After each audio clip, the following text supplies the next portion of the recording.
Of course it's going to work. Hello, everybody. This is the Stardock stream. Remember to tag us at @Stardock in the comments if you've got something to say. I'm here with Paul Boyer, who's going to be showing off some snathy stuff today. Hello. Once again, my voice is all messed up. But I'm here. Yeah, so just let us know your... Sorry.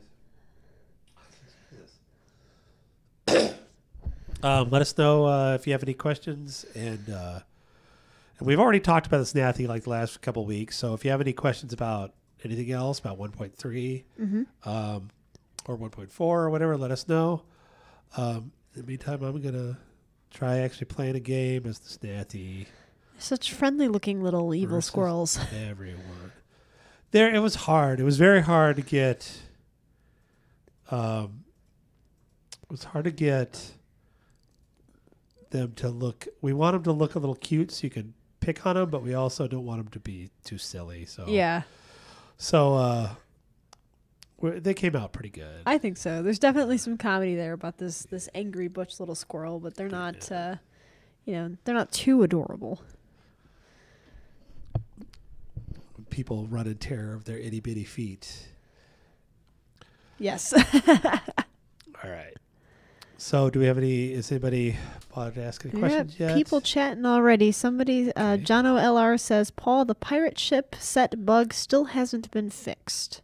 It will be in 1.31. 1.31. It was literally like a one-tag thing, but we were worried about getting it through QA, so it got pushed to 1.31, which will be next week. So, yeah, sorry about that. Next week. Okay. I tried to get it in, but everybody gets all... We have to test the game. People don't want the game to crash. And I'm like, it's totally safe, but, I've said it, things are totally safe that have then went on to destroy the game. And then blown up. Yeah, so it's not quite as easy as all that. I like the Snathy Homeworld because it's a breadbasket.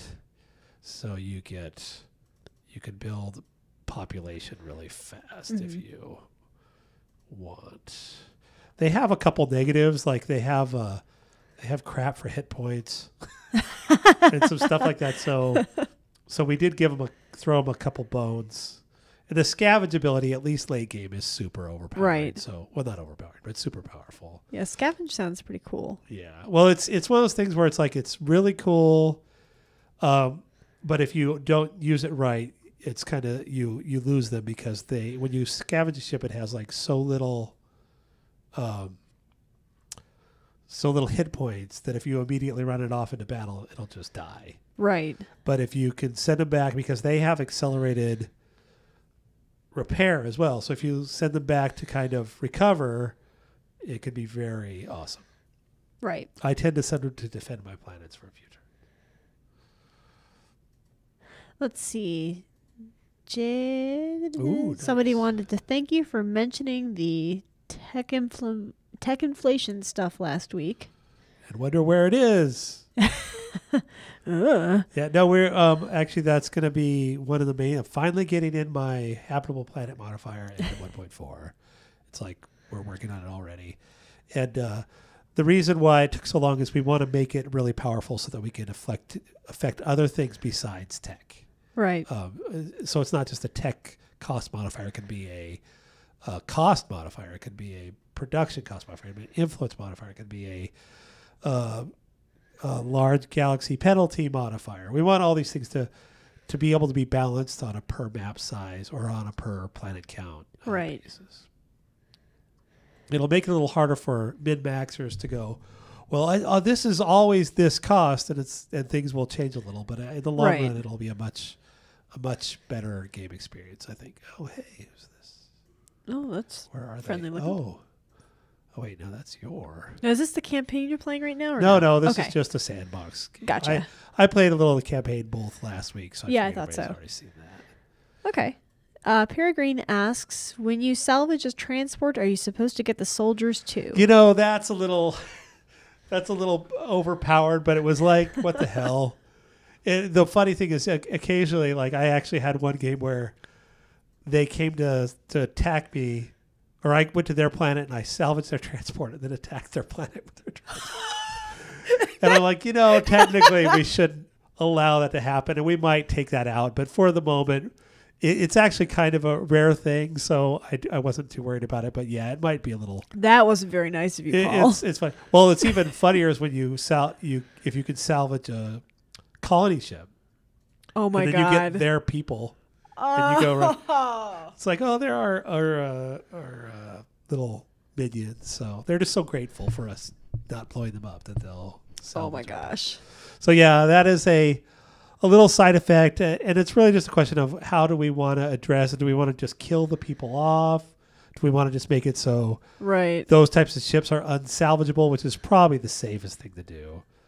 But it is it's kind of fun, so I'm reluctant to take it out. Well, you are an evil, terrible race, well, right? I know, but that doesn't mean that you should be able to invade people with their own troops. But I suppose that's true. It's a moment of fun, even though it's a moment of fun that is probably not something you should be doing.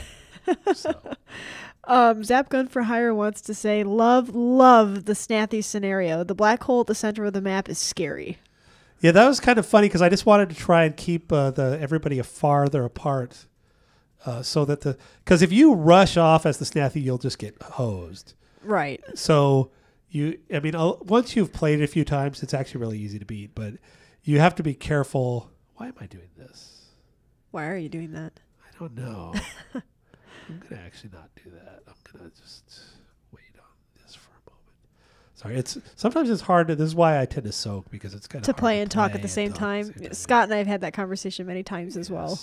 He can't talk and play Sorcerer King at the same time either. So yeah, I'm glad people are enjoying the campaign. I wanted to do something a little beefier, but for the amount of time we had at the price point, I couldn't go too crazy. But I think we made it. It's my favorite DLC so far, for sure. Now, Paul, I actually have a question for you, since I'm still kind of new at this stuff and I'm learning stuff. As lead designer, what do you physically do on the project? Other than, oversee, or do you? Well, I do nothing. I just sit back in my chair and cackle. No, I actually do a lot of miscellaneous stuff. I design the game. I write a lot of documents. I spend a lot of time in Excel doing like tweaking numbers, changing, creating like improvements, and so like every little module and things. Those are all stuff that I make in Data. And I hook up and I do all that. And then I come up with the overall concepts that I then give to programmers to hook up.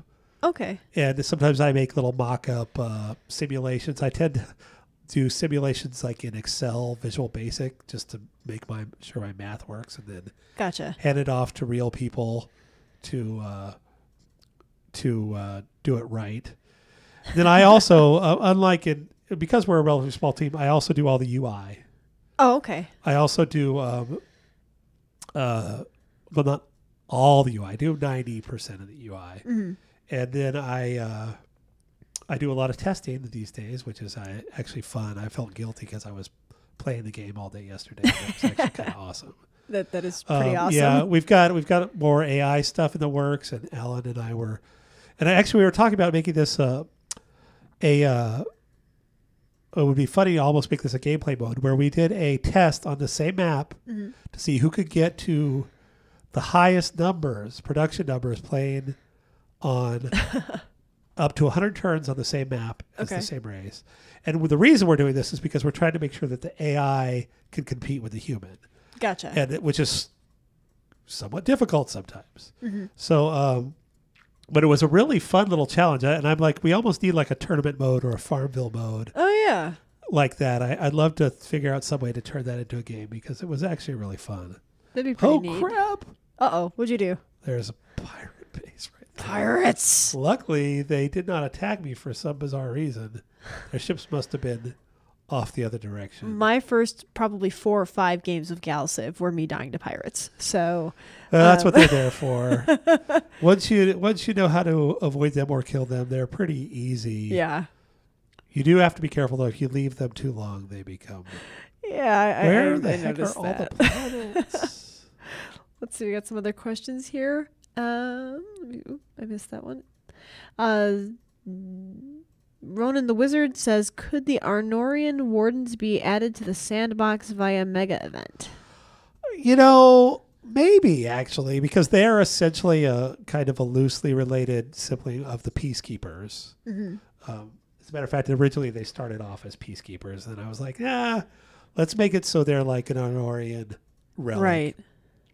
And because they didn't look quite as robotic as the Peacekeepers. They have that kind of more organic robot thing. Yeah. So, maybe someday, but that was not currently a plan. But Gotcha. I'll think about it because it wouldn't be terribly hard. I just have to think about how the data. It really comes down to the data because it's in a DLC. It's hard to make sure everybody has everything, and right. yes, you could get some weird complications. And Zapgun for Hire says that he has a question about the Snathy tech tree. They aren't getting Starbase Area of Effect expansion techs. Intentional or oversight?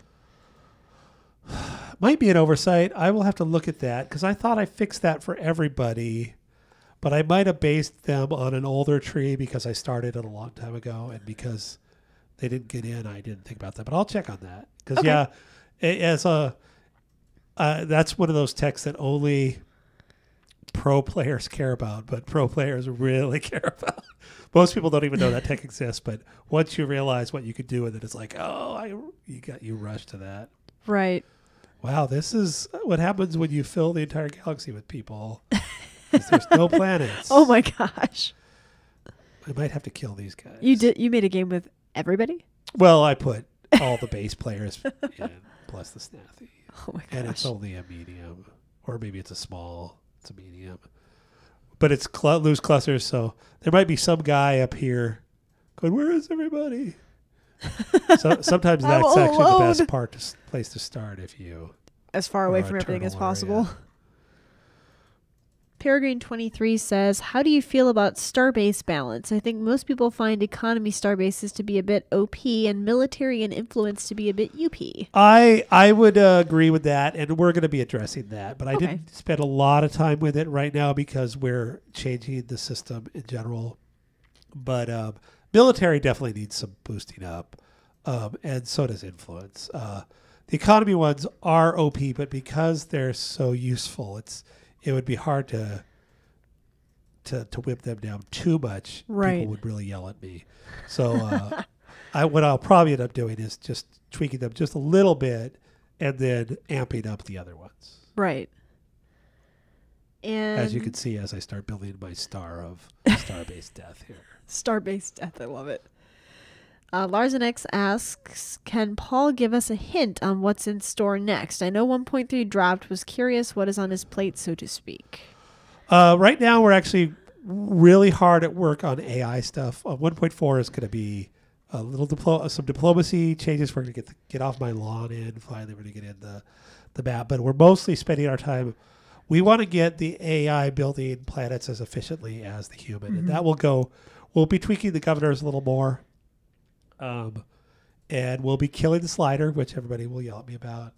And then we're going to spend almost all the rest of the whatever month or two we have working on getting the AI smarter. That's our primary goal for 1.4.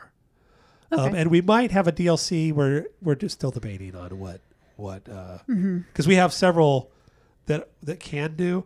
I personally am kind of gunning for I'd like more time to work on the expansion because the expansion is going to be pretty beefy. And so the more time I could get for that. So my brain's already focusing on the expansion.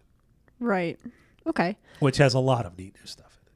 That's awesome. Yeah. And Zim00 says, what are some, if any, of the good ideas that you liked from the community that you decided to implement over the course of production so far? Oh God, I don't even remember now. Lots of stuff. I mean, like I think maybe the planets being the ships being the star bases being in space was a player idea. Some of the spending things have changed based on feedback. I mean, honestly, there's a bunch of things. But most of those were pre 1.0, so They're a little bit out of my brain. Right now, we're mostly, our focus is making the game better, and trying to clean up like exploits and stuff. So we get less. Ironically, you get less feedback of people telling you how to fix exploits because people like exploiting them.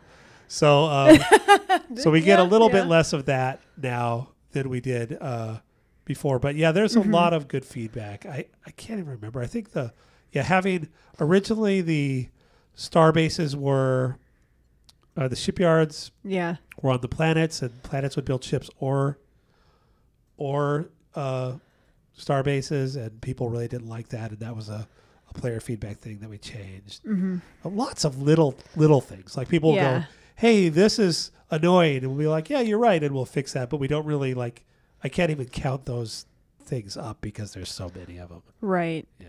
You guys have a pretty awesome community here that we do. We have really a very about avid talking. Community. They can be a little mean sometimes, but as a rule, we get more good feedback than we get bad. The only one problem we have is that like a lot of our most vocal people are really hardcore. What's this?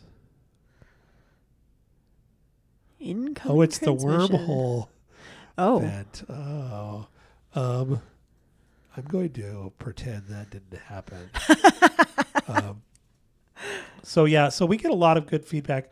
One of the only, like I said, it's kind of a little nitpicky thing is that we get, oh crap, what am I doing? I really should just. I ask myself that every day. We get the hardcore players don't play the same way like more casual players play. Right. So sometimes it's really hard to appease the people who are playing on a giant map, and I'm finished the whole tech tree, and by turn 200 on my gigantic map, and I still haven't met everybody. And then the people are like, everything is too expensive because I'm playing on a tiny map and I don't even know how to play this game. Right. So that is like the biggest challenge for me as the designer is finding ways to appease like both groups, especially because we don't want to upset the people who give us the most valuable feedback and our primary sense of testing. Did you work on the other Galciv games too, Paul? I was the art director on Galciv 2, and I also did a little bit of the design stuff. I did like the tutorial and stuff like that, but mostly, and then I was kind of the ship design guy for Galciv 2. And that's where I started learning, design stuff. And eventually, by the time we got done with Galciv 2, I was like, this is what we should do in Galciv 3. And that's how I ended up here. Being lead designer. And now I'm sitting around, this is what we should do in Galciv 4. That's awesome. Let's see, I got a bunch of questions. In lore, the Drath are shapeshifters. Do you have any cool ideas for their ability if they come back? Is that from the Galciv Drath 2? Were actually going to come back in one point in the first expansion, but we're probably going to do the Taurians and the Archeans instead. But the Drath will be coming back, and inherently they're supposed to be reptilian by default. So I'm not sure about the shape shifting aspect, but it does give us a lot of leeway. Are they erased from Galciv 2 or? Yeah, they were in Galciv 2. Okay. They were, I believe, in one of the expansions of Galciv. I don't think they were in the base Galciv. Gotcha. 2. I could be wrong about that. It's been a while. They all bleed together. There'll be things that were in Dark Avatar that I swear were in the base game. All right, noob question. What's Dark Avatar? Dark Avatar was the second expansion of Galciv 2. Okay, gotcha. And it's the one that has the highest Metacritic. It is actually... Really? Yeah, it was a really good... Galciv 2 was good. Galciv Dark Avatar was really what made the game great. And then... what is this? I really shouldn't have bothered building any colony ships. I'm tempted to scuttle them and... So what was I saying? And then Twilight was kind of just a big polish pass, and yeah. As a matter of fact, it's a really great kick. I don't know if you Google X-Play, which isn't on anymore, and Dark Avatar, there is a YouTube video. They did a whole bit on X-Play about okay. Dark Avatar where the guy was dressed up as the guy for Battlestar Galactica shooting vodka or shooting tequila. And we actually got like a 5 shots out of 5. Oh my Because he literally gosh. like slams down a bottle of 5. And it was probably one of the best reviews we've ever had. I'm And going to it have to look that up. That's awesome. It was awesome. I show that to people all the time because I was very proud of it. I'm going to get burned at the stake here. Somebody says, heresy. What is Dark Hey, Avatar? I'm she's- new. She's new. She's learning. I'm They're just like, happen to "Hey, be learning Marky, live. right? You and- could do these streams. I know. I do game. Well, It's you just I've can- never yeah. played Galciv, and this is this is all new to me. So I play other things. Heresy. And let's see. Burn her. She's a witch. Yeah. Found a witch. May we burn her? Well, at How do least you know your she's a Monty- witch? At least you know your Monty Python. I guess that gives you. I do. That gives you. I could quote you the whole darn thing right now if you Okay. wanted, but Let's- I'll spare you that. Yeah, let's not. Any idea what might happen with the Yor in 1.4? The wheel governor change in 1.3 hit them really hard to the point where Thailand, with their breeding penalty, often grow population faster, easier without constant social production dumped into. Would you guys stop shorthanding stuff? It's really difficult to read, you know. Essentially, what they're saying is the way they would build their population is put in a project on a planet, put the assembly project in, and then focus the planet on manufacturing. Okay. And that way they'd kick out people really fast. That is, well, in 1.4 there will be a focus which will let you do that a little bit. But what you'll end up having to do, and yes, it's a bit of a penalty, and maybe what we could do is find a way to make it not such a penalty, is you'll have to actually go to your govern slider and crank up your social spending for a few turns. Oh, jeez. like you would in Galciv 2. I keep forgetting that's there when I play. Oh, That's now you're in trouble. Are you just asking to get yelled at? I know. I told you I'm a noob. Although, like we were saying, is the hardcore players tend Yeah. to would only use this. Let's see, this shows there. Oh, this is internal build. there's I was so going to say that's not in much the to sliders. Is learn. there? That's a complicated game, and you should go play Galciv 2 Okay. because it's worse. Oh, great. We don't even have tooltips in Galciv 2. What? Yeah, it's No, that's just yeah, not fair. Yeah. Man, So, I'm in trouble. But yeah, so I will address it, but what we'll probably do is just make it so that those projects give you more bang for your buck now. Right.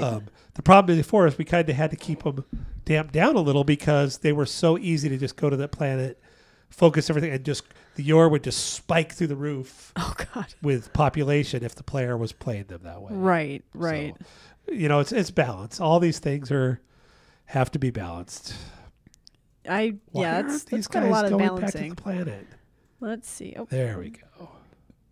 Paul, is there any chance that when you're doing your large diplomacy update that we can add in the ability for modders to use a separate file rather than overwriting flavor text, please? Oh. Actually, I do want to tweak that system so that we could have things merge for the campaigns as well. I say you can mod it, but right now it gets lumped into one thing, so you would have to be writing over. I will look into that. I don't know if it'll be in 1.4, but it is certainly something we will have to address as we move forward. Yeah. So it's on my list. On the list.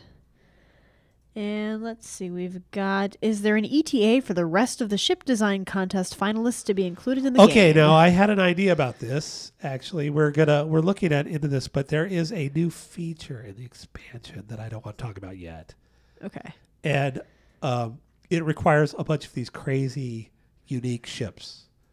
And I'm thinking we might try and use some of the ship design contest ones for that. I mean, Brandon wants to design them all, but we have all these cool designs. And I hate to just put them in as just fluff. So if I could actually make them part of a cool game dynamic, I'd rather do that. And I know people will be a little annoyed.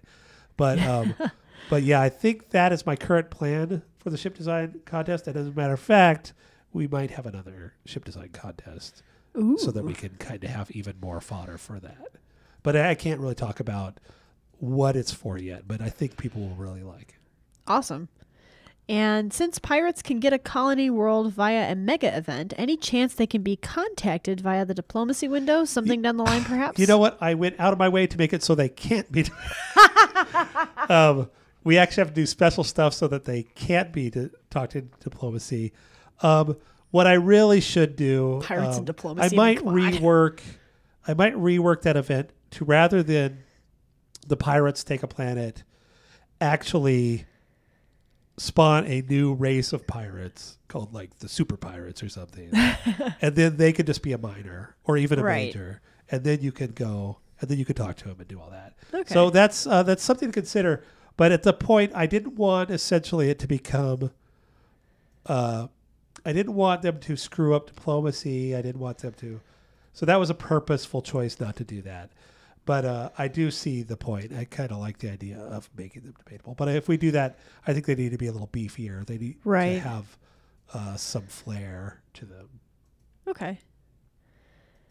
And just a thought, shape-shifting affecting espionage or intel would be amazing. Well, then it'll have to wait till the expansion. And apparently I'm only a witch if I weigh less than a duck. Yes, you are awesome. And I'll tell you right now, I don't weigh less than a duck. I'm working on that. Could be a really big duck. A really big duck. Now, if you're into a duck on Jupiter, because you weigh less on Earth than a duck on Jupiter. So now we're finding loopholes. I love it. And let's see. Pirate diplomacy equals gun diplomacy. Kill them all. Yes. Well, like I said, there's some stuff planned for the expansion that kind of wanders into this territory a little bit that I don't want to talk about yet. But so we have some ideas for stuff. Right. Speaking of pirates, you guys will have to stay tuned at the end of the stream. We'll make a pirate related announcement. We're making a pirate related. Yes. Paul doesn't even know this yet because we haven't put this out to everybody, but I'm allowed to talk about it. So how do pirates actually gain research points / military production? Well, because they're a special thing, that's why I couldn't just give them a planet. They actually get research and production from their shipyards. Oh, okay. So they're unique. They have a unique ability. This guy's coming to get this. I wonder if I can sneak over and get it before he does. Crap, I probably can't. Oh, crap. That's what happens when you don't claim your resources early. Yeah, I learned that the hard way, too. There's a lot of stuff I've learned the hard way with this game. Yeah, well, I'm actually toying with the idea of making resources much more common. Oh, yeah? Because one of the things I was playing in the Snathy campaign, because you started that very resource-heavy area, if you like tap those Durantiums and stuff right away, you could build some really killer ships. Uh-huh. And I think the problem is in the past, maybe we just haven't made it so you could get enough Durantium or enough of these resources for them to be really worth it. Right. So that's something we're playing with, or I'm playing with in my brain at least. Mm-hmm. Are you reworking the star bases in the expansion or patching it in before? You know, we were going to patch it in before, but I have a feeling we're going to push it to the expansion because we want to do more. And also we don't want to break, essentially we don't want to break Galciv 3 vanilla. We'd like it to stay the same. So then this will be a little bit like we did with Dark Avatar, where with the first expansion will be a standalone EXE, and then it could be a completely different system. Mm-hmm. And it doesn't break the existing game. We might try and do a few more micromanagement tweaks to the Starbase system, but we probably aren't gonna gut it the way I wanted to until the expansion. It's one of those things where it's like I really want I want to do everything now, but that's what producers are for. I don't know, anybody who's ever worked in this industry knows, or the rule of thumb is the designer adds thing and the producer takes them away. Well, that's another question, being new to this industry myself, that I've been wanting to ask somebody and haven't known who to ask. The producer's job in a project. The producer's job is to make my life a living hell. No, no. Essentially, a producer, I design a 12-page document of things that I want to do in a month of time, and they look at it and go, "You can't do that." And I go, "But I promised it on the stream." And they say, you can't do that. And then I say, I'll work hard. And then they say, you still can't do that. Oh, no. And then we hash out what I can do. And So that's their job is to yeah. keep you reasonable? And also that and to essentially keep track of time, make sure that the resources are being used efficiently. Gotcha. That the good if a coder's good at AI, I don't have them doing graphics. That's all essentially they're the manager of their project, and it's kind of nice because as a rule, the designer is free to design whatever he wants. So that's why it's always just like, why did you do it this way? And it's like, well, I designed it that way, but then it turns out Right. I was asking for things that I was not going to be able to get. Nozzleless says the producer shows up after 3 weeks and tells you the thing you've been working on for the last 86 hours has been dropped. That is true. That has been known to happen, but Ouch. we're careful about it. A good producer stops it before that happens. That's the whole point of a producer. Gotcha. Okay. And our producer is Patrick nowadays. It used to be Derek, Mm-hmm. and Patrick is really good at that. He's a little too good at it. I've met Patrick, yeah. Just get out of my way and let me decide what I want. Well, Thank you no, for can't do explaining that. things to me. I appreciate it.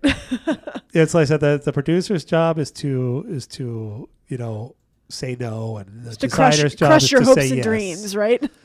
Yeah, the designer's job is to say yes to everything, and Right. the producer's job is to say no to everything. In the middle somewhere, you get a good. Why have I not researched farms yet? I'm Why glad haven't I'm you done just that? chit chatting because I'm probably going to die a horrible death if we made it very far into this game. I could try my hardest at this game and still die a horrible death. So there are some questions. The XMLs look like there are or were plans to have multiple types of shipyards. Do you know if the underlying code was ever done for that? And can you give modders an idea of what kinds of diversification? You could create another be type of allowed. shipyard, but because there's an enum attached to it, I don't think you'd be able to use it.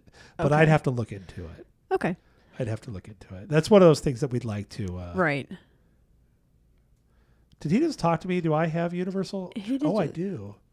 Oh, I should be trading. Uh-oh. I have no text to trade. This is embarrassing. Usually I'm the tech crazy person. Oh, are you? But apparently talking is completely limited my ability to play this game. Larsenex says on gifted difficulty, is the fog of war removed for the AI?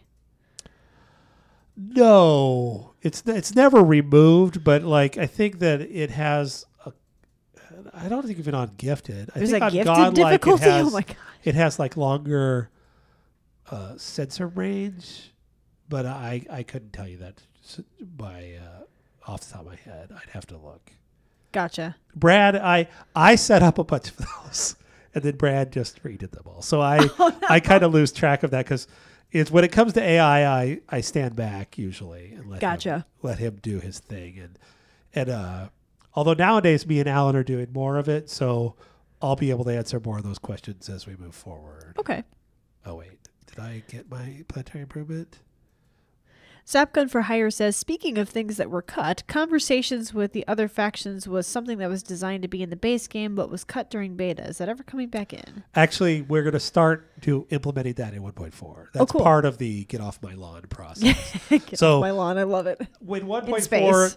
the only conversation you'll really probably be able to have will be get off my lawn. But after that, we'll start adding more of I them. think that's going to be one of my tweets. Get off my lawn. Well, it's not get off my lawn. It's get out of my zone of control. And that's a hard, we don't want to do it like we did in FE where you say it, they say yes, and then they just teleport out. Right. So it's going to essentially be like they're going to all plot courses out if they agree. And if they don't agree, then you could get mad. And if it's an AI who asks you and they do it, then you'll lose points with them, and then you'll Gotcha. eventually be forced to war. So it's not Okay. going to be an all or nothing thing, but it's going to, I think it'll be a good balance of right. kind of a more freestyle play, especially because the zone of controls get really big. And if you're in a, it'd be really annoying if you always had to like, well, I can't go there. I've got to go all the way around. Right. So yeah. Eris Child says, will I ever be able to zoom out on the map further? I would love to transition to a large version of the mini-map. A large. Oh. Well, that is actually just a setting, but it's based on map size. So if you wanted to, you could actually go into the map size settings, and there's like a max zoom, and you could probably make it so you could zoom out as far as you wanted. The problem with that is eventually there's like some, like the stars and stuff will start like hitting negative values, and then they get brighter. So there's a reason why we throttle it at some point. But Right. but yeah, you should be able to zoom out more. I think where we have it was where we felt it worked best. So when you experiment with it, you might find that it's not actually that useful to be able to zoom out further. But you could try it. Okay. And Jono LR says, we know there is a 1.4 coming. Will there be a 1.5, 1.6, etc.? Where do you plan to stop before the expansion? We will probably stop at 4 or 5. Okay. Like I said, I'm really excited about the expansion, and I want to get on that. We want to make sure, and one of the things that I'm really excited about is that I want to make the campaign, the Crusade campaign, be a lot beefier than the vanilla campaign was. Uh-huh. And that requires a lot of QA time, so I need to get started on it. Like, Gotcha. ASAP. So if the minute they tell me it's good enough, I'm more than willing to stop doing patches. But we also don't want to stop where things that are very blatantly Right. could need improvement. It's really just a balancing act. We only have so many people, and we can either be patching or expanding. I mean, it's Right. really hard to do both. No, that makes sense. What am I doing? What are you doing? I don't know. I don't either. Apparently, you can't eject. See, that's a bug. Well, it's not a bug, but it's a Zap- ill-designed feature. Zapgun for Hire wants to know, will Elite founders have the chance to beta the expansion? Please say yes. Oh, yes, for sure. Oh, he said yes. Yeah. We're, as a matter of fact, we were talking, me and Alan are talking about trying to get, it's probably too late now. We'd like to keep the Elite founders a little more involved because they're the ones who find all the exploits. We'd like to be able to do, like, I would love to take that test we did yesterday and give it to the Elite founders and say, okay, you play this map and you send us this map in 100 turns. So we could go, holy crap, how did they do this? You know, because that's how we make the AI better. You're Or getting some great big yays and woos. So from the that is channel. something we want to do. It's probably So- too late for this round, but we will definitely be bringing them back for the expansion. Awesome. And Creature of Existence says, could it be possible to build a building on the planetary resources, those you use to stack up for 50 turns, in a DLC or in an expansion? You know, there was on purpose. I didn't do that because I wanted them to be something that you had to choose between keeping and it's like, do I want to keep this or do I want to use the tile? Right. But that said, I could see some really cool things you could do with that. So it's a hard call. I wouldn't be surprised if you see some version of that at some point. Yes. Somebody has an icon for that says, right on. That's entertaining. Oh, look, this is what happens when you have everybody. Oh, my.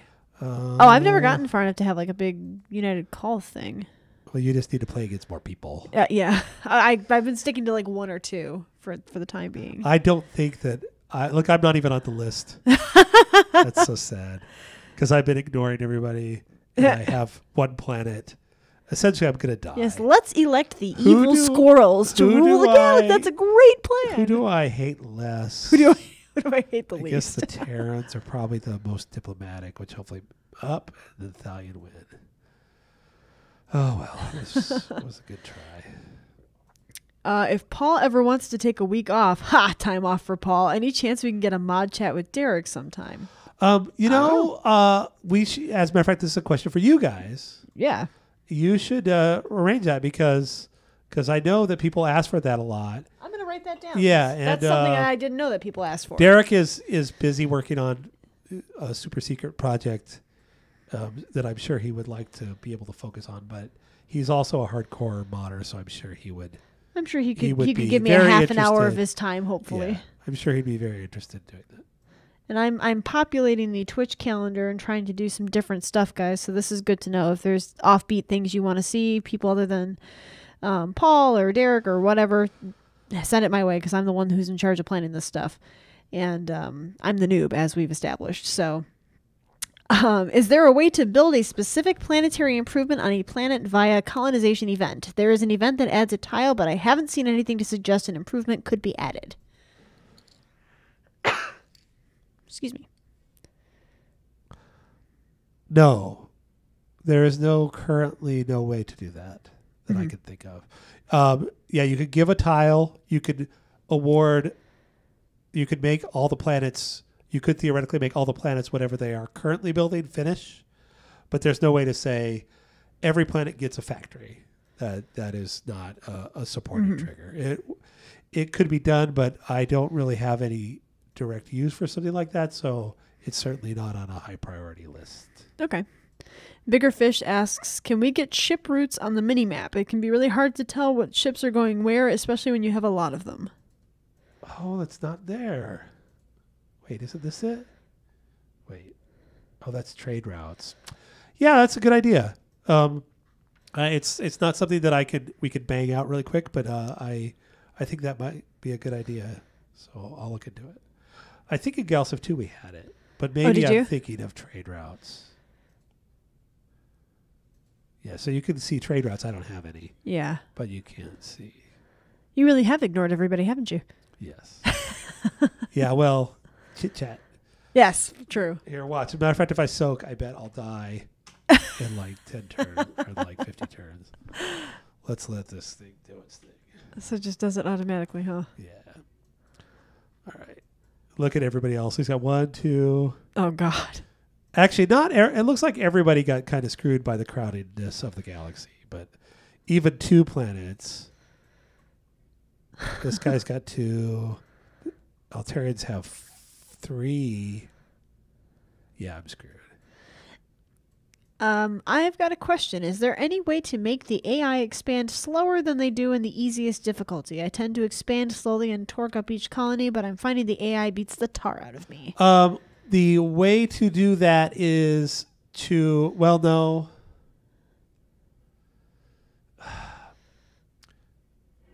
Essentially, that's a gameplay thing, really. Okay. I mean, they're going to expand because they want to get as many planets as you want. So that's part of the race. One of the things you could do is, once you've got a little ways, play with a lot of extreme planets and then research extreme tech and then get those later game planets. The other thing is make friends with them so that they don't overpower you. Right. And or build up a defensive fleet early so that they don't think you're easy meat. And Gotcha. then you can and trade with them a lot. But yeah, when it comes to just grabbing planets, it's really hard to keep the AI from wanting to get the planets. Now, we are adjusting some of that. Right now, the AI will spam. We noticed that he's spamming colony ships too much. And what ends up happening is it hurts the AI. He might get like 8 planets right away, which is great for him, except for now all those planets have 2 people on them. Right. And then then they're handicapped, and the player goes by, oh, look, he's hardly building anything. What a stupid AI. So one of the things we're trying to do is make it a little smarter and have it go, I'm going to go get this planet. And then when I'm ready, I'm going to go get this planet. But that's a hard balancing line too, because then a human player can go, I'm just going to bang out 50 colony ships with one guy on it and go grab them. So it's a balancing act on our part. But at the moment, yeah, what ends up happening is early game, the AI is a little too aggressive on the colony rush, I think. Mm-hmm. But that said, he's always going to be aggressive because planets are, the secret sauce of the galaxy. Okay. And we have time for a couple more questions. CW wants to know if there's a reason why some known problems for which there's a known solution are not implemented yet. For example, the life support beyond environmental support are useless, he says. You have promised multiple times in the chat to take a look at... I thought we had fixed that. It says it persists in version 1.3. Okay, so he says that they're useless? Define useless. Yes, define useless for us. Let's look. I mean, stupider things have slipped through the cracks, but let me look here. Because one player's useless is another player's not useless. balanced. Yes. So essentially, like, is he saying that like they cost more than they take to use, or do they literally not work? Okay, let's Right. look at life support here. Honestly, and I hate to admit it, I tend to not really go much above that. So maybe that's why I haven't. Oh. Because it's like I tend to spread via Starbases, so I don't need the super long life support Gotcha. system. Okay, so life support. It Support fuel says- generation. Nezalus says they're worse value than the level 1 version. Oh, they cost too much. I guess so. Because they are better value. He's not the They original give a longer questioner, so range. waiting for the stream to catch up so we can get an answer to our question. Yeah, so this one does Of your question. 21. This one does 18. This one does 15. So it might just be a balancing thing, and maybe I just haven't caught it. So 12. So they're definitely better, but what I think he's saying is you could build this one for 8. Yeah, okay, I see what he's saying. He's Zapgun for Hire chimes in. Higher environmental costs, too much for the bang for the buck. The Yeah. AI will go crazy putting them on the ships, crippling the costs. Yeah. So let's look at this. Yeah, so it's just a cost problem. I will take a look at this. So wow, 250, 225 for 21. Yeah, that's way too expensive because this you could put like 8 of these on here. Of course, the size does the size go down at least? Wow, the size even goes up. Yeah, you're right. It needs to be addressed. Okay, that is imbalanced, not useless. Useless means they don't work at all. But I will Right. take a look at that. Yeah, as a matter of fact, like I said, I thought I had. It must have been something else that was a similar problem that I had addressed. Gotcha. That's a pretty snazzy shirt you're wearing there too, Paul, by the way. Yes. We all got shirts, and most of us wore them today so we could take a picture. But Awesome. some people forgot, so the picture is lame. Let's see. We'll take this last one here. Could it be possible to change the ideology tree a bit when it comes down to using the one-time free ships, allowing us to use it more than one time if we had the ideology points enough for it? Probably not. That sounds like it'd be very exploitable. Yeah. I mean, the free ships, and as a matter of fact, I ran into this just today. I was playing the Snaffy, and I got I forget what it's called, the ludicrous speed. Oh God. The ludicrous speed mega event, where the scientist invents this thing in it. You can boost everybody's speed in the galaxy,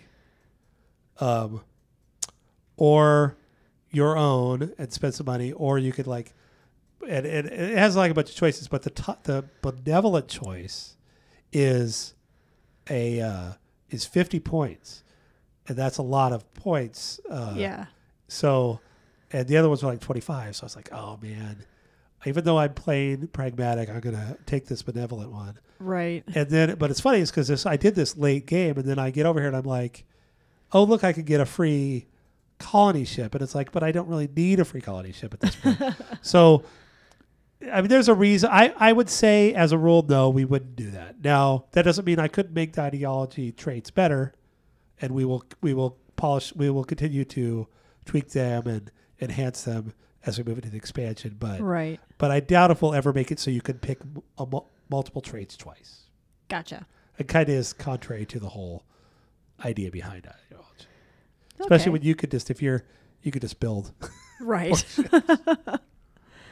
Well, we're going to be looking at wrapping up here, guys. But before we do, I want to point out something really adorable if I can move the camera enough to do so. Let me see if I can. Paul brings a buddy with him every time he comes up here. Oh, if you haven't seen her before, there's Maggie hanging I think out. I brought her up to the camera and tortured her once. Like such a good dog.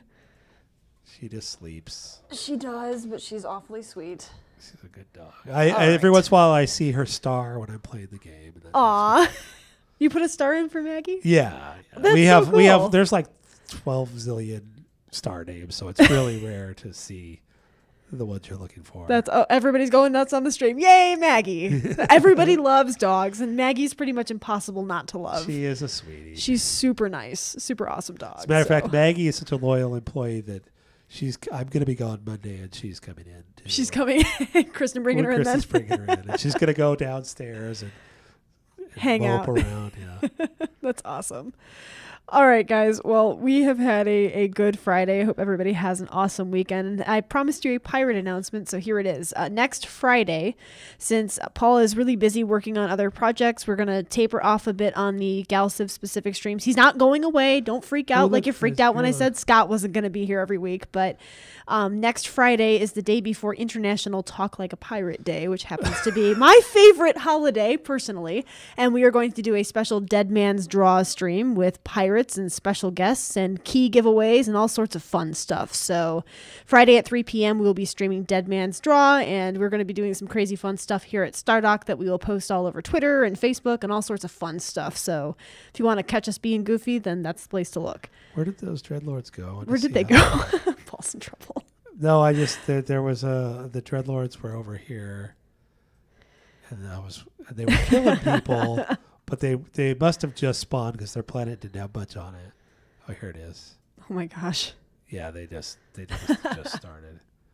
Well, thank you guys so much. Paul, it was really nice to hang out with you for an hour, and we will see everybody soon. All right. See everybody. Bye-bye. I got to let this sit for a second before I kill it.